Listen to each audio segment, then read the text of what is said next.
বরিশাল শহরের লঞ্চঘাট এলাকায় এই বাগবিতান্ডা ফুটপাতের দোকান থেকে চাঁদা দেয়া না দেয়াকে নিয়ে দোকান প্রতি প্রতিদিন ৩০০ টাকা করে চাঁদা দাবি করা হয় বলে অভিযোগ করেন ব্যবসায়ীরা। আইসে বলে সব রাস্তা নাকি তার, এই জায়গা তার।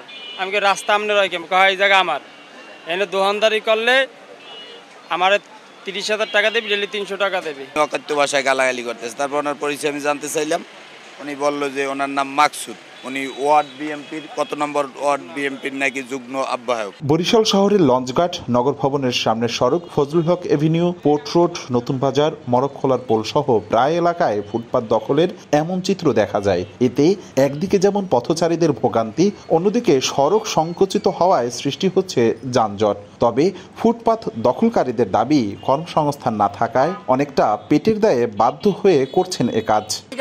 আমরা অন্যায় করছি, এটা ক্ষমা চাই আর কি। আমি যদি এই ড্রাম না রাখতাম তো আমার দোকানের সামনে আইয়া কাটতো, আমার দোকানদারই বন্ধ করে দিত। দেখেন ওই যে খারাইছে, আইনও তো ঠিক না, তারপর আমাদের পেটে গিয়ে।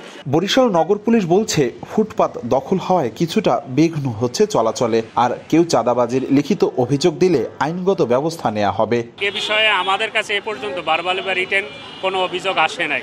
আপনি যদি সুস্পষ্ট কোনো লিখিত কোনো অভিযোগ দেন বা কোনো তথ্য দেন, আমাদের এই মেট্রোপলিটন পুলিশ কোতোয়ালি থানা, আমরা তাৎক্ষণিক সেই চাঁদাবাজ বা যেই হোক না কেন তার বিরুদ্ধে আমরা যে আইনত যে পদক্ষেপ সেগুলো আমরা যথাযথভাবে নিই। ফুটপাত দখলের হিড়িক পড়েছে বরগুনাতেও। শহরের সবচেয়ে ব্যস্ততাপূর্ণ সড়ক সদর রোডে দেখা যায় এমন দশা। সেই সাথে ব্যাটারি চালিত অটোরিকশার যত্রতত্র পার্কিং এর কারণে নাজেহাল পথচারীরা। ফুটপাতের টাইলে দোকানদার দখলে, ফুটপাতে দোকান বসানো, মানুষের যাতায়াতের অবস্থা খারাপ হয়ে যায়। একদিকে রাস্তা সংকীর্ণ, আবার একদিকে মোটরসাইকেল বা এরকম যানবাহন রাখার জন্য এই রাস্তায় মানে আপনার বেশি হচ্ছে, ভোগান্তি বেশি হচ্ছে। পৌরসভার ভেতরের যে সমস্ত অটোরিকশাগুলো আছে তারা পৌরসভায় চলবে, বাইরের ইউনিয়নের যে অটোরিকশাগুলো আছে তারা শহরে ঢুকবে না। ফুটপাত এবং সড়ক দখল করে বাজার, ভ্রাম্যমাণ ফল, সবজি ও জামাকাপড় বিক্রি করায় যানজটে নাকাল পটুয়াখালীবাসীও।